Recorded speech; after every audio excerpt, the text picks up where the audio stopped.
Better Call Saul is one of my favorite shows of all time, and it's only got one season left. That means it's time to talk theories and predictions for Better Call Saul Season 6.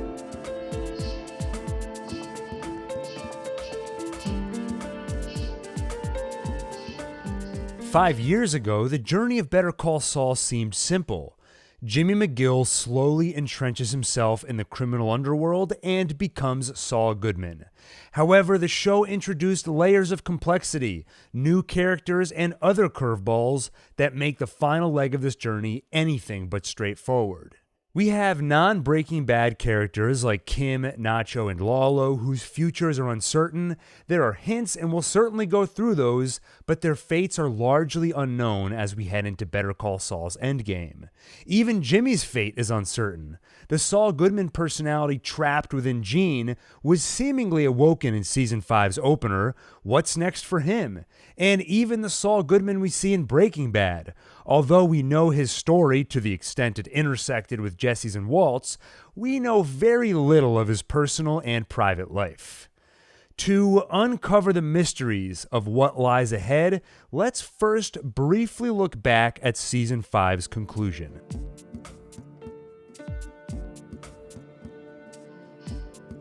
After his near-death experience in the desert, Jimmy takes Kim to a hotel where they lay low. After annoying Mike, Jimmy learns that Lalo's assassination is imminent, so it seems Jimmy and Kim are going to be okay. This time, anyway.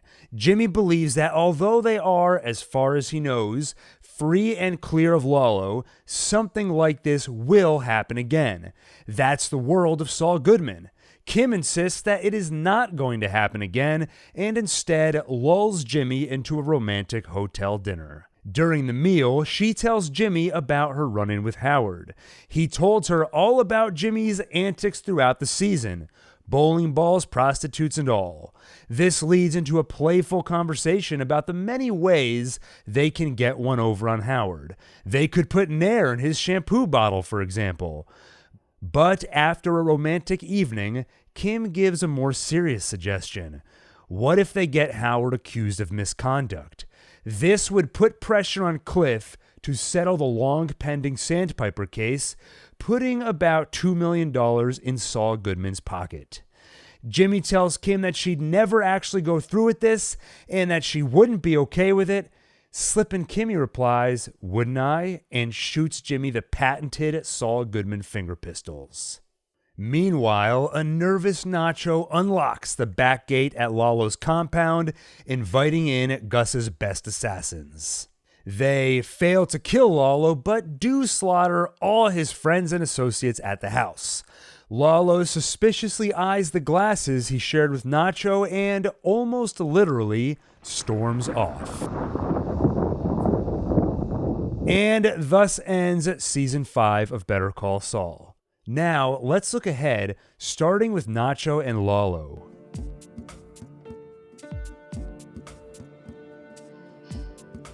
As one of the more sympathetic characters on Better Call Saul, Nacho often feels like the Jesse Pinkman of the show to me. If they follow a similar trajectory, things are about to get really bad for Nacho, and I think that's exactly what's going to happen. Given Lalo's intelligence and athleticism, it shouldn't take long for him to catch up with Nacho immediately following Season 5's finale. Also, considering the way Lalo eyed the glasses he shared with Nacho, I think it's clear he now realizes Nacho is a double agent doing Gus's bidding. So, does Lalo immediately slay Nacho in an act of revenge the moment they reunite? I don't think so. Lalo thinks strategically and will see Nacho as a pawn to be used in the war against Gus. Meanwhile, Gus should now think Lalo is dead. Remember, Lalo forced one of Gus's henchmen to report a successful assassination.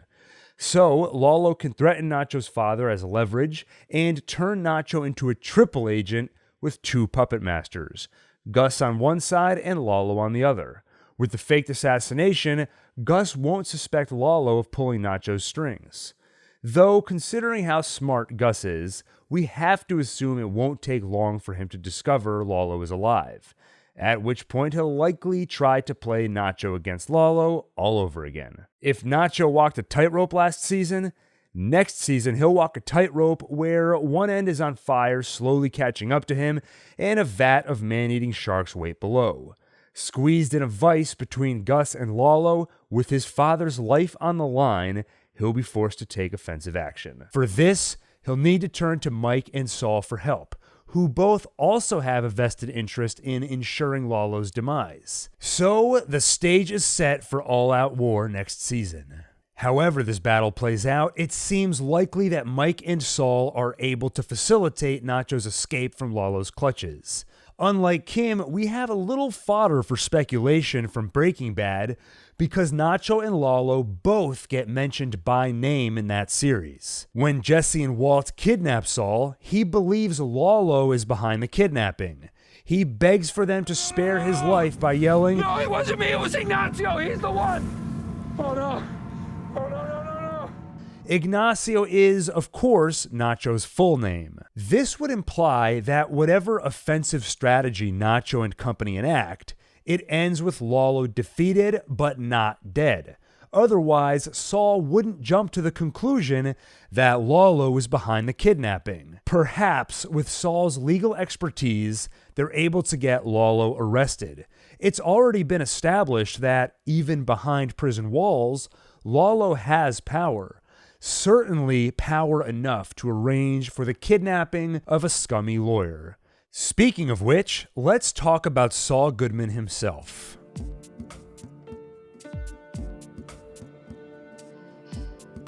We are quickly hurtling towards the point in Saul Goodman's career where he bumps into Walter White and things go haywire. In Breaking Bad, Saul seems to have let go of the moral qualms held by Jimmy McGill. It's hard to imagine our Jimmy casually suggesting that Walt send Hank Schrader on a trip to Belize. In case you need a reminder, that's code for assassination. Hank knows. That's not nothing. Yeah, I can't exactly see him turning the other cheek. Of course, there's always... Always what? Have you given any thought to sending him on a trip to Belize? Belize? Yeah, Belize. You know, where Mike went to. So I think it's safe to assume there's at least one more Fred Whalen in Saul's future. One more event that wakes him up to the realities of being a friend to the cartel. I imagine that in the course of his war against Lalo, he'll have to make some tough choices and sacrifices that harden him and prepare him for Breaking Bad. I think that hardening and final step into criminality is most of what remains in Saul's journey. I'm sure the writers have some major surprises in store for us, but at this point, with his trajectory leading to known territory, I actually find myself much more intrigued by Kim's transformation. There's been a long-standing debate over whether or not Kim will survive Better Call Saul. It seems unlikely that she's part of Saul's life in Breaking Bad. At the same time, if she were to die, it's hard to imagine Saul being the happy-go-lucky lawyer we know he becomes. So let's talk about where Kim is heading. Then we'll check back in with Saul during the Breaking Bad timeline and beyond.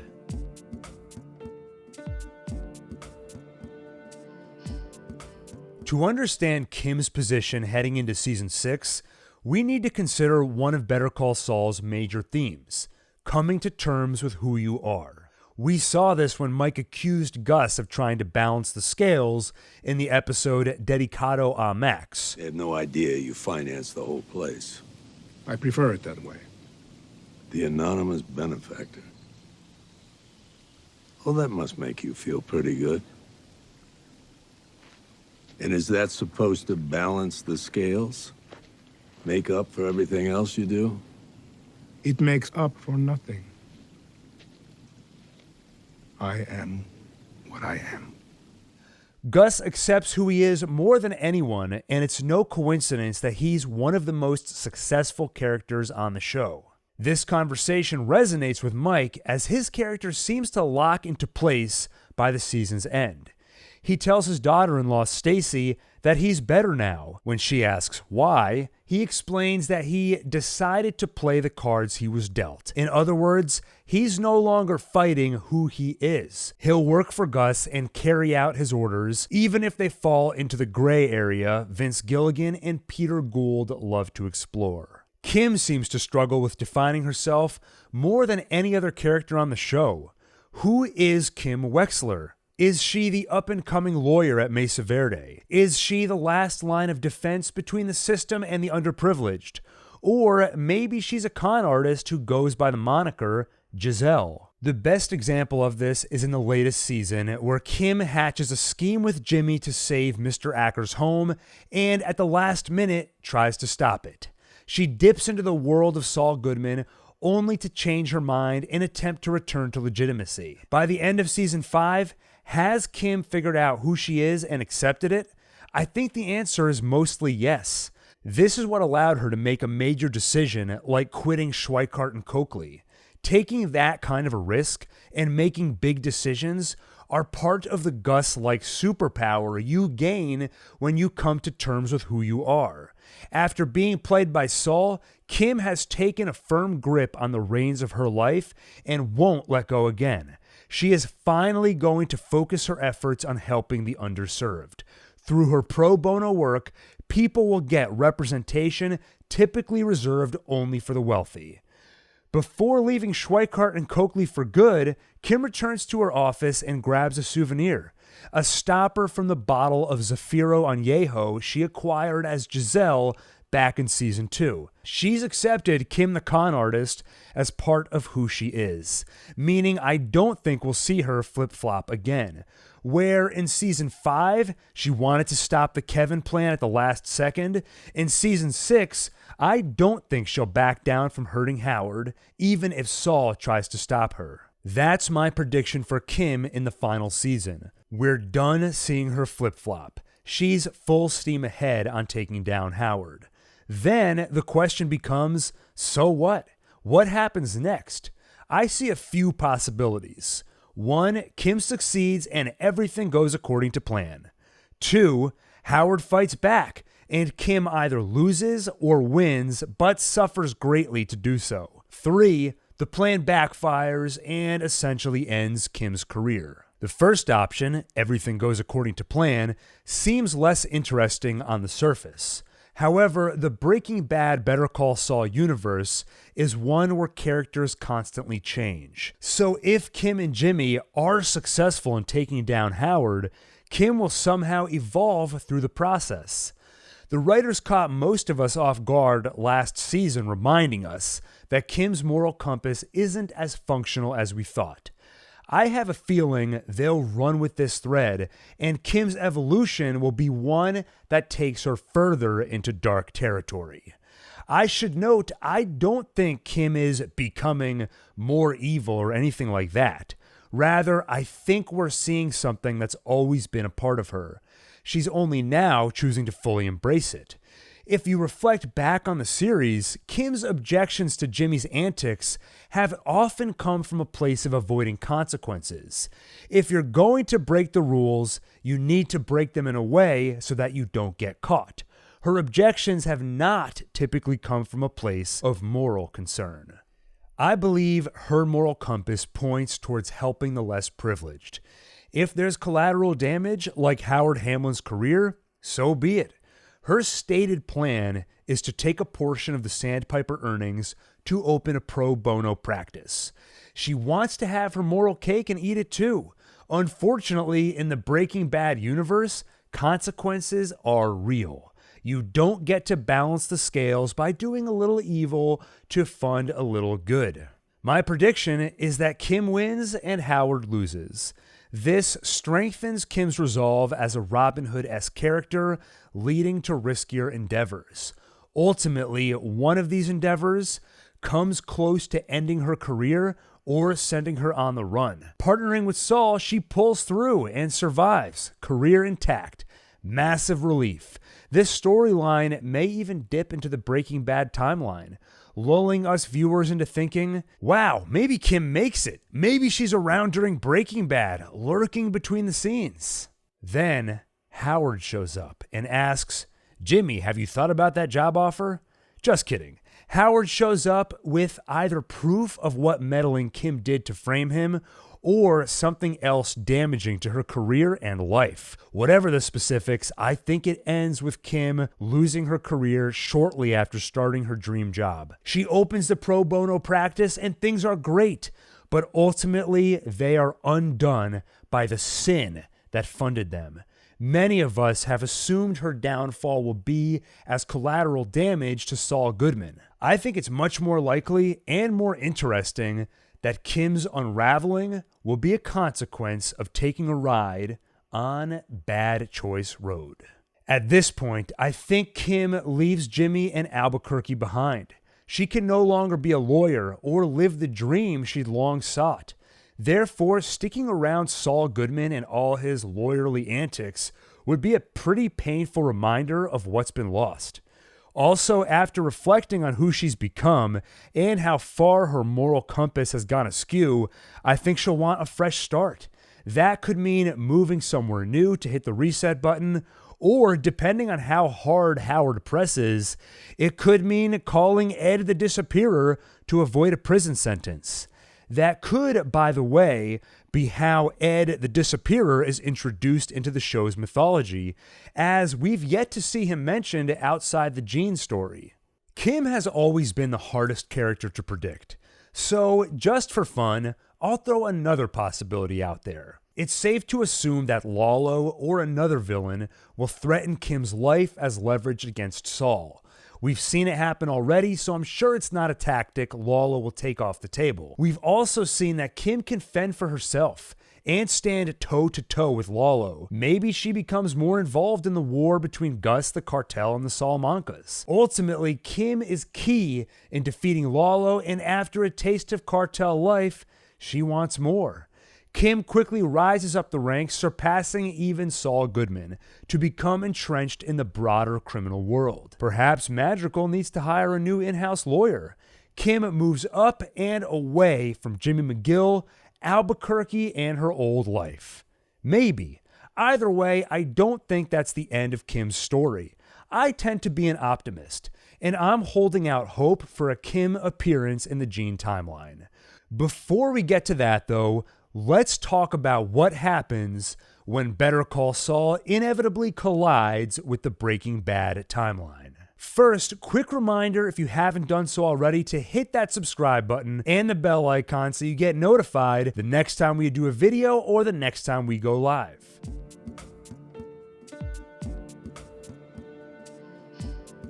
As I alluded to earlier, I think there's a good chance we'll dip into the Breaking Bad timeline next season.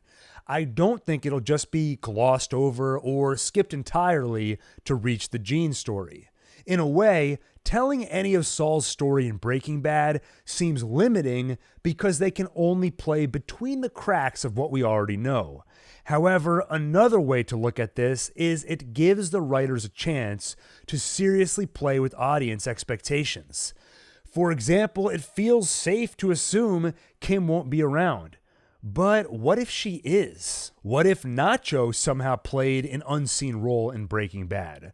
The writers know what we expect to see, and I don't think they'll pass on the opportunity to subvert those expectations in really interesting ways. Also, I'll be upset if we don't get some Back to the Future 2 magic where scenes from the original are intercut with new footage. Smoothly combining Breaking Bad scenes with new Better Call Saul footage just feels like too fun a challenge for these writers to pass up. Watching some of the AMC behind-the-scenes footage, you can see how much joy they got in recreating Saul's office for the Season 4 flash forward to Saul's closing his office. Once they've shown us what we need to see from the Breaking Bad timeline, there is an interesting filmmaking question. How do we fast forward to Gene? For example, do we see Saul and Walter White meet for the first time, then fade to black and fade back in on Gene? Or does one episode end with Saul and Kim's journey essentially wrapped up? Then the next episode opens in black and white. Since Better Call Saul began, knowing the writer's affinity for montages, I've always had my money on a Breaking Bad montage that fast forwards us to Gene. I can imagine them editing together a great 5 or so minute mix of new footage and old footage set to the perfect song summarizing Jimmy's journey from Saul to Gene. This would also allow for a few tasteful Walt and Jesse cameos. However we get there, I feel pretty certain that we'll spend at least an episode or two with Gene as the coda to this series. It's easy to do the math and say, hey, most Better Call Saul seasons are 10 episodes, and this one is 13. That means we're getting 3 Gene episodes. I'm sure it doesn't work out that cleanly, but I'd also bet that more Gene time played into the decision for a longer season. Anyway, whatever filmmaking trick the writers use to fast forward into the post-Breaking Bad timeline, let's talk about what might happen once we're there. Before we get to Gene and Better Call Saul's grand finale, though, let's touch on a couple of other loose ends.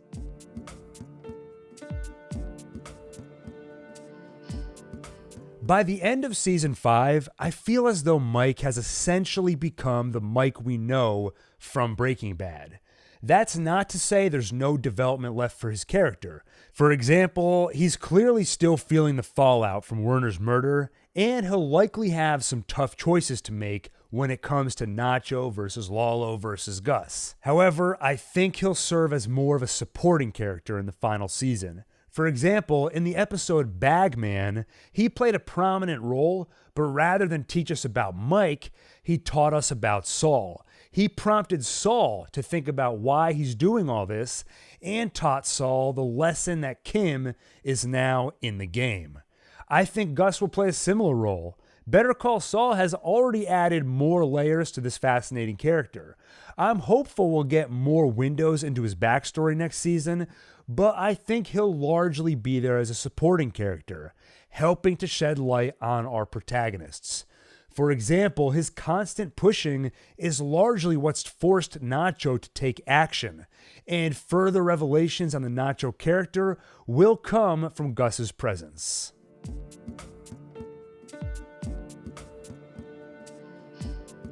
Peter Gould, Vince Gilligan, and the other writers have shown incredible restraint when it comes to Breaking Bad crossovers.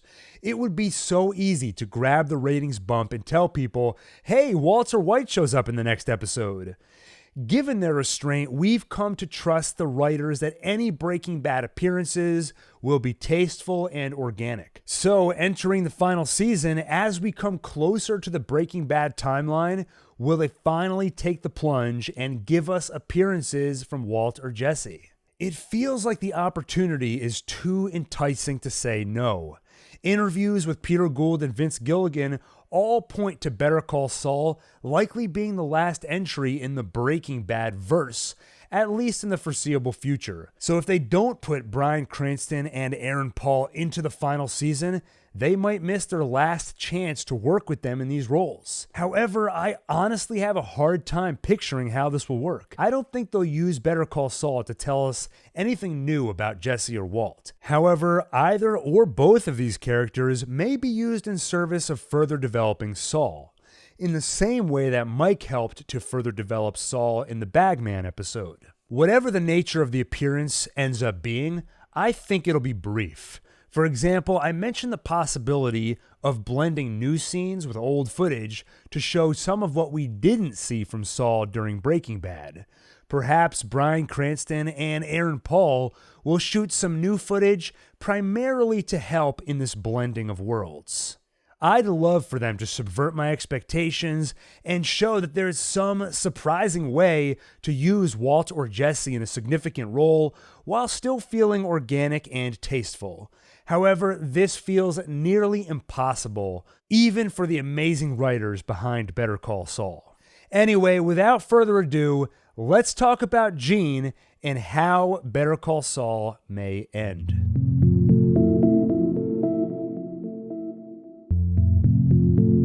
We last left Gene in a precarious position. He was recognized as Saul Goodman by a taxi driver named Jeff. This immediately prompts him to call Ed the Disappearer, only to change his mind and pronounce that he's gonna fix it himself. First question I have is, how does Gene intend to fix this?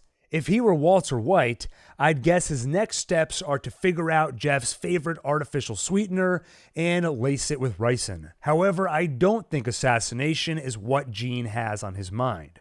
Saul may be okay with crossing that line when he's suggesting or ordering a hit, but I don't think he has the ability to do it himself. Instead, he'll have to open up his Saul Goodman toolbox and use some good old-fashioned criminal lawyering. And I'm sure he'll relish the opportunity. I think Saul will follow Jeff and learn everything he can about him. He'll look for either an opportunity to blackmail or, if needed, frame him for something. Either way, he'll find or create leverage over Jeff, something that provides the mutual assured destruction Gene needs to ensure Jeff won't talk. Assuming Gene is successful in protecting his identity, he goes back to the Cinnabon and roll credits, the end. I'm assuming there's more to it. So I find myself asking, what's left in Saul Goodman's journey? I think the answer is reckoning, coming to terms with who he was and who he is. In Breaking Bad, Walt had to reckon with himself by finally admitting that he didn't do it all for his family. He did it for himself. He was good at it, and it made him feel alive. I have to hear one more time that you did this for the family. I did it for me.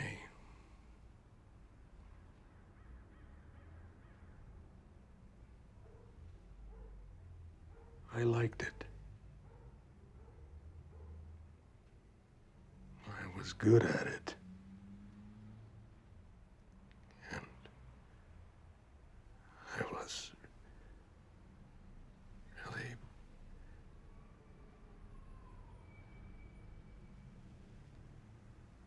really alive. I can't imagine Better Call Saul ending without a similar moment of reckoning for Jimmy McGill. He needs to come to terms with the choices he made and why he made them. I'm not sure, even as Gene, he has full appreciation for the karma of his situation. Does he recognize that he became, in many ways, a bad person? From episode 1 of the series, we've seen him long for his days as Saul Goodman. The series opens with him pouring a drink and watching old Saul Goodman commercials. Similar to Walt, his days as a criminal were his best days. He enjoyed them. The fact that he still romanticizes them and longs for them tells me he has not fully reconciled with himself. Similar to Walt and Skyler's tense conversation in the Breaking Bad finale, I predict we'll get a conversation between Kim and Jimmy as a sort of final statement on his character. We have to talk about the flash forward in Better Call Saul's Season 4 episode, Quite a Ride. In the flash forward, Saul and Francesca are shredding all their documents and tearing down his office. Before leaving, Saul asks her, Okay, and where are you going to be November 12th at 3 p.m.? I'll be there, but if it doesn't ring at 3 on the dot, I'm gone. Don't worry, it's going to ring. who is going to be calling at 3 p.m. on November 12th? Well, November 12th is Jimmy's birthday.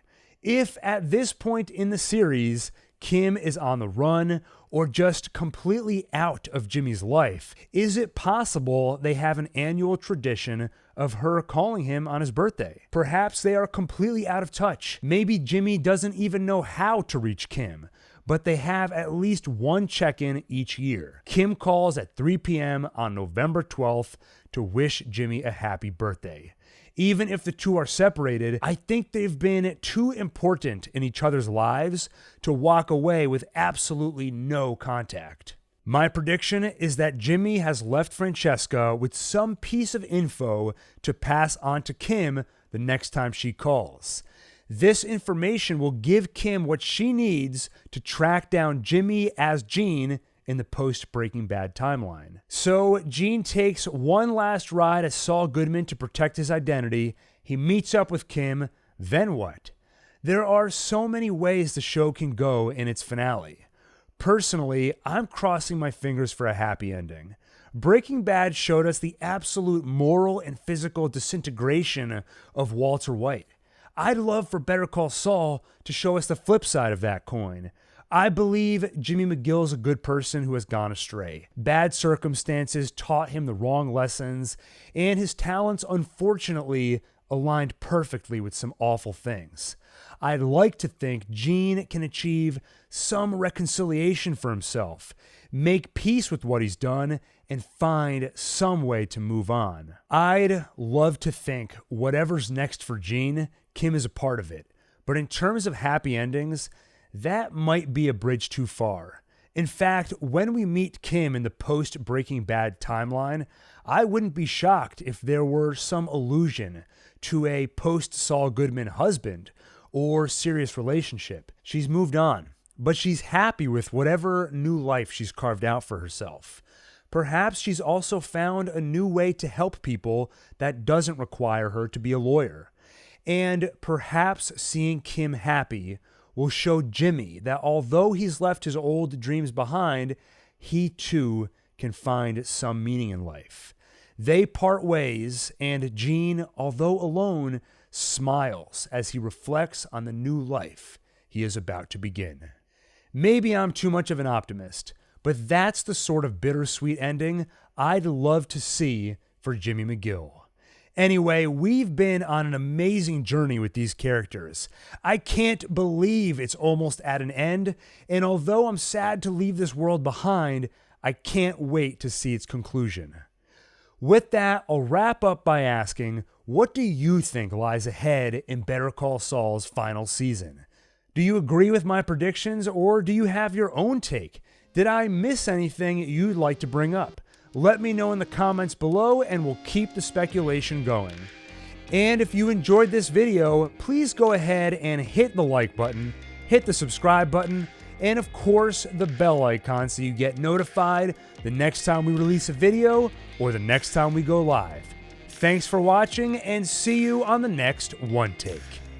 By the way, videos like this one take a lot of time and effort to put together. If you'd like to see more like it, consider showing your support by checking out our Patreon page. Every little bit you contribute goes a long way in helping us put out even more content like this. Signing up will also give you a behind-the-scenes look and a chance to help decide what shows or movies we talk about going forward.